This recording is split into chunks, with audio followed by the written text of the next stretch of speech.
U-70 was a Type U-66 submarine U-boat for the German Imperial Navy during the First World War. She had been laid down in February 1914 as U-11, the final boat of the U-7 class for the Austro-Hungarian Navy, but was sold to Germany, along with the others in her class, in November 1914. The submarine was ordered as U-11 from Germaniawerft of Kiel as the last of 5 boats of the U-7 class for the Austro-Hungarian Navy. After the outbreak of World War I in August 1914, the Austro-Hungarian Navy became convinced that none of the submarines of the class could be delivered to the Adriatic via Gibraltar. As a consequence, the entire class, including U-11, was sold to the German Imperial Navy in November 1914.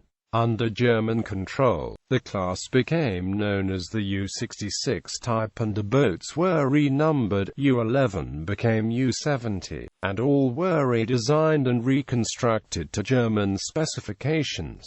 U-70 was launched in July 1915 and commissioned in September. As completed, she displaced 791 tons, surfaced, and 933 tons, submerged. The boat was 69.50 meters long and was armed with 5 torpedo tubes and a deck gun. A part of the 4th Flotilla throughout the war, U-70 sank 53 merchant ships with a combined gross registered tonnage of 137,775. Included in the total was Southland, at 11,899 GRT, one of the largest ships of the war sunk by a U-boat, sunk in June 1917.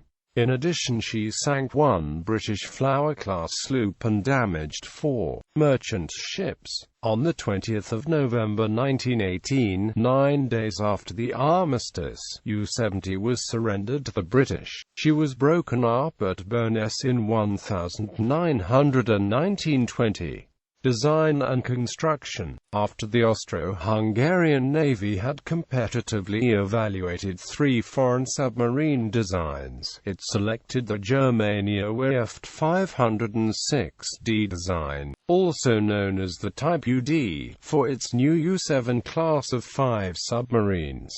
The Navy ordered 5 boats on 1 February 1913. The U-7 class was seen by the Austro-Hungarian Navy as an improved version of its U-3 class, which was also a Germaniawerft design. As designed for the Austro-Hungarian Navy, the boats were to displace 695 tons on the surface and 885 tons while submerged. The doubled-hulled boats were to be 69.50 meters long overall, with a beam of 6.30 meters and a draft of 3.79 meters. The Austrian specifications called for 2 shafts with twin diesel engines total for surface running at up to 17 knots, and twin electric motors total for a maximum of 11 knots when submerged. The boats were designed with 545 cm torpedo tubes, 4 located in the bow, 1 in the stern. The boat's armament was to also include a single 6.6 cm deck gun. U-11 was laid down on the 11th of February 1914. The final boat of the class begun. Her construction was slated to be complete within 29 to 33 months. Neither U-11 nor any of her sister boats were complete when World War I began in August 1914. With the boats under construction at Kiel, the Austrians became convinced that it would be impossible to take delivery of the boats, which would need to be towed into the Mediterranean past Gibraltar, a British territory. As a result, U-11 and her 4 sisters were sold to the Imperial German Navy on 28 November 1914. U-11 was renumbered by the Germans as U-70 when her class was redesignated as the Type U-66. The Imperial German Navy had the submarines redesigned, and reconstructed to German standards, which increased the surface displacement by 96 tons and the submerged by 48 tons. The torpedo load was increased by a third, from 9 to 12, and the deck gun was upgraded from the 6.6 cm gun originally specified to an 8.8 cm one. Early career. U-70 was launched on the 20th of July 1915. On the 22nd of September, U-70 was commissioned into the German Imperial Navy under the command of Captain Lieutenant Otto Wünsche. U-70 was the second U-boat command from the 30-year-old officer. He had commanded U-25 from August 1914 until a week before assignment to U-70.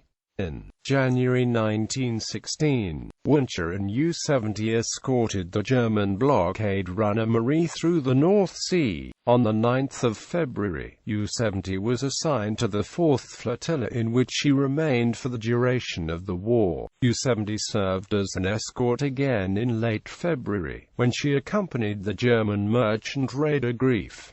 The Second German Offensive. Germany began its second submarine offensive against shipping in February 1916, the month U-70 had joined the 4th Flotilla. As in the first submarine offensive, U-boats were sent independently around Scotland to patrol the Irish Sea and the western entrance to the English Channel. U-70 sank her first ship on the 16th of March, when she dispatched the British sailing vessel Willie 60 nautical miles northwest by west of Fastnet Rock. The same day she also damaged the British cargo ship Berwindale en route to Avonmouth with a load of wheat from Galveston, Texas. Throughout the rest of March and into early April, U-70 sank an additional 5 ships of 14,557 gross registered tons, the largest being the British cargo vessel Eagle Point, carrying a load of hay and oats from St. John, New Brunswick, torpedoed and sunk on the 28th of March. Near the end of April 1916, Admiral Reinhard Scheer, the new commander-in-chief of the High Seas Fleet, called off the merchant shipping offensive and ordered all boats at sea to return, and all boats in port to remain there.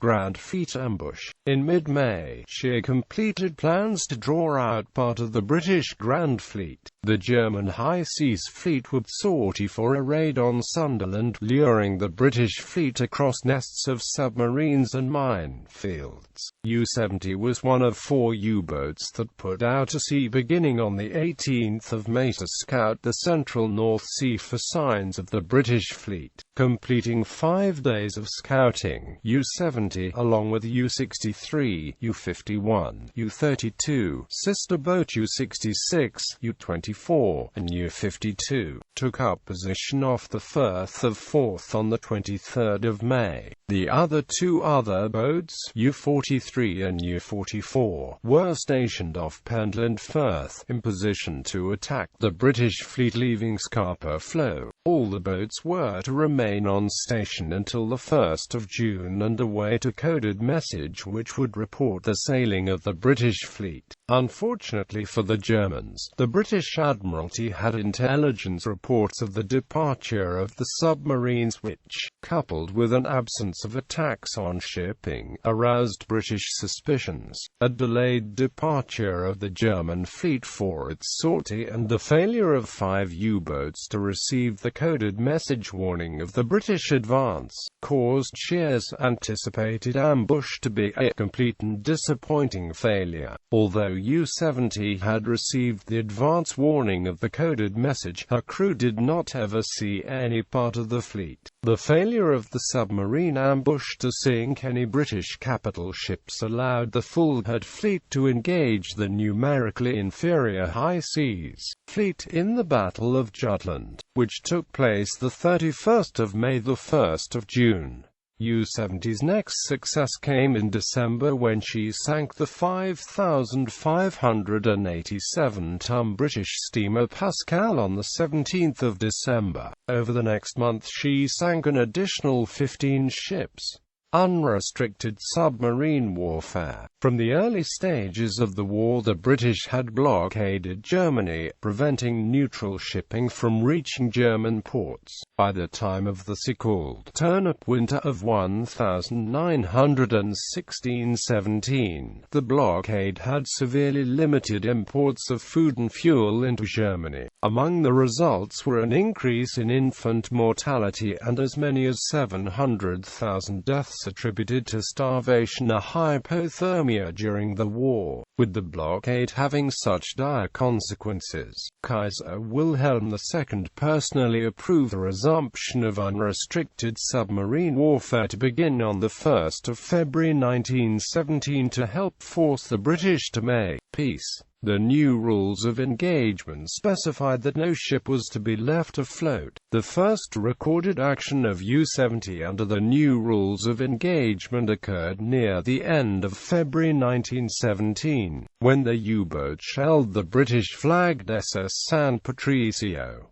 The 9,712 GRT tanker, encountered by U-70 off the Orkney Islands, survived the attack. In March, U-70 sank 12 ships totaling 25,708 tons and damaged a 13th of 4,666 tons. During the month of April 1917, German U-boats succeeded in sinking 860,334 tons of Allied and neutral shipping, a total unsurpassed by any month in either of the two world wars. U-70's contribution came in the form of 10 ships of 23,530 tons sent to the bottom, 4 of them on the same day, the 24th of April. Although the monthly total of tonnage sunk by all U-boats had peaked in April, the losses were over 600,000 tons in each of May and June. U-70 did not contribute to the May tally, but her commanding officer, Wünsche, was awarded the House Order of Hohenzollern. U-70 began another productive month in June by sinking the American line ocean liner Southland on the 4th of June. At 11,899 GRT, Southland was the largest ship sunk by U-70, and one of the largest ships sunk during the war by a U-boat. Southland was carrying a general cargo from Liverpool to Philadelphia when U-70 sank her at position 56.167 degrees north, 12.233 degrees west, 56.167 minus 12.233, some 140 nautical miles from Tory Island.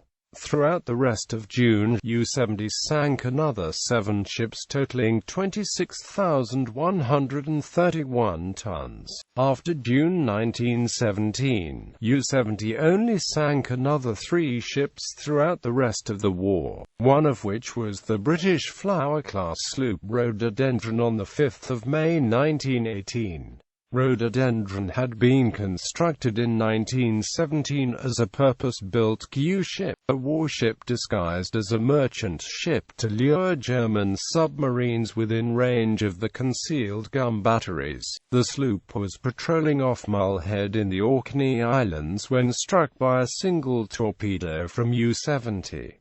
The captain, Lieutenant Commander Charles Arthur Peel, became disoriented in the aftermath of the explosion, and instead of ordering a panic party to draw the submarine within range, ordered the complete evacuation of the ship, which was carried out in great haste and confusion. U-70 approached the burning ship and observed the chaotic evacuation, seizing a petty officer from a life raft who revealed the ship's true identity. U-70 shelled the wreck and escaped without coming under fire. Rhododendron capsized and sank the following morning, with the loss of 15 men, 4 killed in the explosion and 11 drowned during the evacuation. Peel and the rest of the crew were heavily criticized for their conduct under fire by an Admiralty board. In total, U-70 sank 54 ships with a combined tonnage of 139,065